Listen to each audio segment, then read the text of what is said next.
ஜனாதிபதியை தேர்ந்தெடுக்கும் தேர்தல் ஆயத்த பணிகள் இத்தேசத்தின் அரசியல்வாதிகள் செய்து கொண்டிருக்கிறார்கள். அதாவது தமிழக முதலமைச்சர் தேர்ந்தெடுக்கும் தேர்தல் ஆயத்த பணிகள்னா தேசத்தின் அரசியல்வாதிகள்னா நம்ம பிரச்சனை பண்ணிட்டு இருக்காங்க.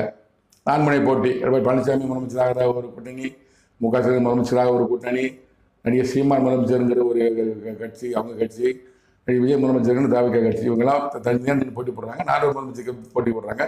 இவங்க தமிழ்நாட்டு முதலமைச்சராக சொல்லி இவங்க தேர்தல் பிரச்சாரம் பண்ணிட்டு இருக்காங்க. ஆயத்தப்படி செய்து கொண்டு இருக்கிறார்கள், செஞ்சு கொண்டு இருக்கிறார்கள். ஆனால் கடவுளுடைய சித்தம் திட்டம் என்னன்னா, கடவுளுடைய எண்ணம் திட்டம் திட்டம் போடும்ல, அவங்க தேர்தல் பற்றி திட்டம் போட்டு செஞ்சுட்டு இருக்காங்க. அவங்க அரசியல் திட்டம் போட்டு இருக்காங்க. ஆனால் கடைசியாக தேவநாயக கடவுளின் சித்தம் திட்டம் என்னவென்றால், இத்தேசத்தின் அதிபதியை தேர்ந்தெடுக்கும் தேர்தல் நடக்காது.